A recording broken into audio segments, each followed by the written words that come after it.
Well, my friends, here's a little bit of an unusual video for you guys. Even though I'm a Pixel faithful, tried and true, I've decided to do something a little bit different and check out the base model Galaxy S26. I have used the Pixel 10 for the past 6 months, and I actually have a 6-month later video coming out soon, and it only felt right, now that I'm done with this for a while, to see what Samsung's base model has to offer, and after using it for a week, I have so many observations that have genuinely changed my perspective on Samsung as a dedicated Pixel user. To be clear, I'm using the Galaxy S26 Plus for this video. Do not buy this phone, by the way. It's $200 more for a bigger body and a bigger battery, which might be worth it to you, but at that point, just get the Ultra. For this conversation in general, I wanted to make it just about the base model Pixel 10 and how it stacks up against the base model Galaxy S26, and there is so much to talk about. The best place to start is with build quality, and right out of the gate, I feel you really, truly can't go wrong with either of them. Both are extremely similar build-wise, with Gorilla Glass Victus 2 on the front and back, aluminum frames, and that thin, light, boxy shaped design that we're all way too familiar with. Where they differ really is in some of the lesser talked about aspects.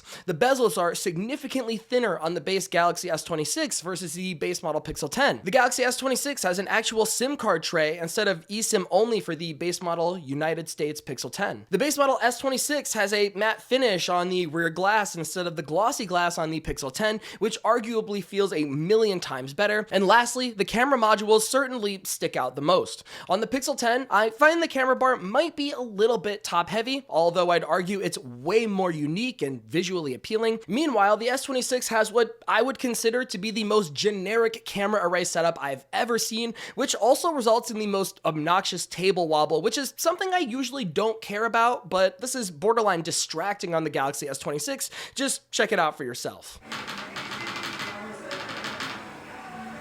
Of course, you're probably going to put a case on this anyways, like most people do, and if you get the right one, it does add those MagSafe magnets that Samsung still refuses to put on their phones for some reason, unlike on Pixel. Thankfully for you, if you're into that, our channel sponsor Dbrand has you covered. They have all of your favorites here for the Galaxy S26 series with the Dbrand Grip, the Ghost 2.0 case, or if you're thinking of skipping the base S26 for the Ultra, then the Dbrand Tank case is definitely the one you should go for because it has these awesome interchangeable side buttons and maximum protection, which is definitely a rarity in the tech world. And yes, all of Dbrand's cases support MagSafe. This should be on Samsung, don't get me wrong, but hey, Dbrand knows what the people want. If you're into more super thin protection, then you've got to know by now, Dbrand has more skins than you could ever know what to do with. And even better, paired with their Prism 2.0 screen protectors, you can get a flawless installation every time, anytime, no matter your skill level. If you want full protection, pick up a bundle of any case plus Prism screen protector and get 15% off with the link in the description. I've personally used Dbrand for the past 10 years now, and I've had a good experience every time. And if you want the same, grab a case or a skin for yourself and definitely thank me later. Next up is software, and I have to say, I've learned a lot about One UI over the past week, especially compared to Pixel UI. To be clear, both software experiences are clean and snappy and fast, but I haven't used a mainline Samsung phone since the Galaxy S6, and let me tell you, One UI has grown so much. I'd go as far to say it's probably the best version of Android available right now, and yes, even more so than Pixel UI. Pixel UI is great because it's simple and clean. It gets a lot of features, feature drops and core OS updates first, but One UI is just so feature-packed and dense with options. Every single submenu, no matter what you're looking at, has dozens of toggles and options to change your experience and customize it exactly how you want. And as a hardcore, old school Android fan, this is exactly what I want. There's real in-depth lock screen and home screen customization, routines, stackable widgets, and you have access to a lot of Samsung's first-party services like GoodLock, the Samsung Theme Store, and the Galaxy App Store for deep system-level tweaks, something that I really wish that Google would steal for Pixel on their own. Samsung DeX is also a much more polished version of Pixel's desktop windowing mode, alongside Nowbar, which is this persistent UI element at the bottom of your lock screen that shows your music, timers, sports data. I actually really like this little addition quite a bit. Pixel UI, on the other hand, is still very capable in its own right, but compared to One UI, it does start to look a little bit basic. It feels like Pixel UI has a third of the options that you find in One UI at best. Yes, Pixel still has a lot of exclusives that make it great on its own, and it's always good being the first for ecosystem features, for example, but I would argue One UI is still the most complete Android skin available at this moment, at least in the US. That said, when it comes to AI features, Google is clearly taking the lead here. They're developing all of these features first, and they're doing all the hard work of finding ways to implement them. Samsung, on the other hand, has actually been pulling an Apple move here, letting Google pave the way and then adding it in their own devices once they figure out all the issues. With the Galaxy S26 series, though, there's almost one-to-one feature parity with Pixel phones. Samsung has versions of almost everything Google has now, like call screening,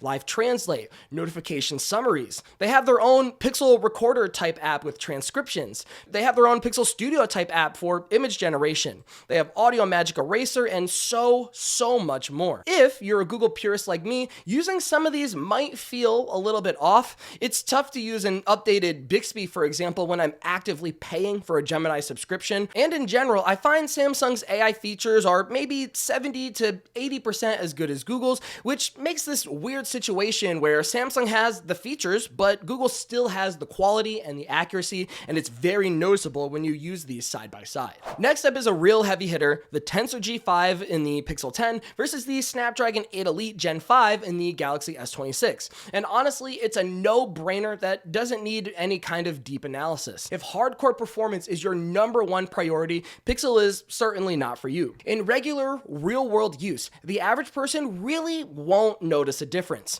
Social media, basic games, Google Maps, using a little bit of AI features here and there, everything is perfectly fine, honestly, until you look at battery life. I mentioned some of this in my upcoming 6 month later review, but the Pixel 10, according to stats I'm reading from GSM Arena, which I fully trust by the way, is one of the lowest performing base model flagships in terms of battery life. And we know exactly why that is. The Snapdragon chip is just simply way more efficient in ways that Tensor is not yet. To be clear, if you go with the Pixel 10, everything will be perfectly fine. I'm just coming off of my 6 months and I don't have any major groundbreaking complaints. But if you do want to do heavy 3D gaming at more than 60 frames per second at high resolution, or do tasks that really push your phone to the limit for sustained periods of time, go with the Galaxy S26, no questions asked. The Snapdragon chip just translates to much better battery life from what I'm seeing, and it feels like a more future-proofed option, especially if you want to hold on to this for the 7 years of support that these phones come with these days. Finally, let's talk about the camera, and I think we're at a point now where Samsung's base model can go toe-to-toe with Pixel. I think Pixel wins on consistency. You get a clean, balanced shot every time without even having to think about it. It's a genuinely good benefit of Pixel phones that Samsung doesn't really have the luxury of, in my opinion. When I take photos with the S26, by comparison, I feel like I'm always retaking a shot very often, especially if it's in questionable conditions. It usually doesn't get it right the first time, at least for me anyways, but if you have the patience to retake a few shots, the Galaxy S26 can actually produce much better results in a lot of scenarios. What really stands out to me though are the pro features on the base models in particular.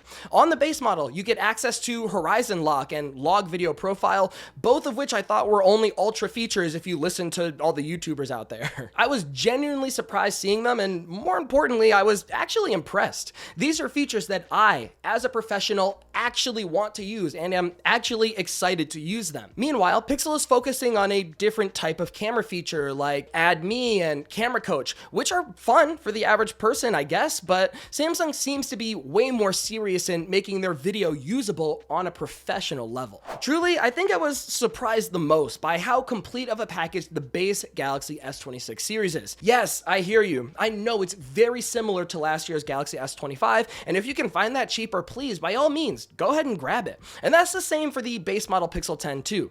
The Pixel 9 is 99% what the Pixel 10 is, and whichever option you find cheaper is objectively the better deal in my opinion. That said, neither of these brands are taking the initiative that Chinese manufacturers are right now. It feels like Samsung and Google have some kind of silent agreement to see how little they can change their phones year over year while focusing on AI over hardware. The Pixel 10 is still the value king, especially when it goes on sale, but my time with the Galaxy S26 S26 is making me realize their feature-dense ecosystem might be worth paying a little bit extra for.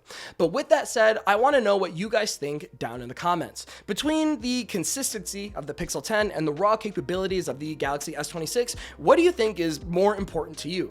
Please let me know all your thoughts down in the comments below.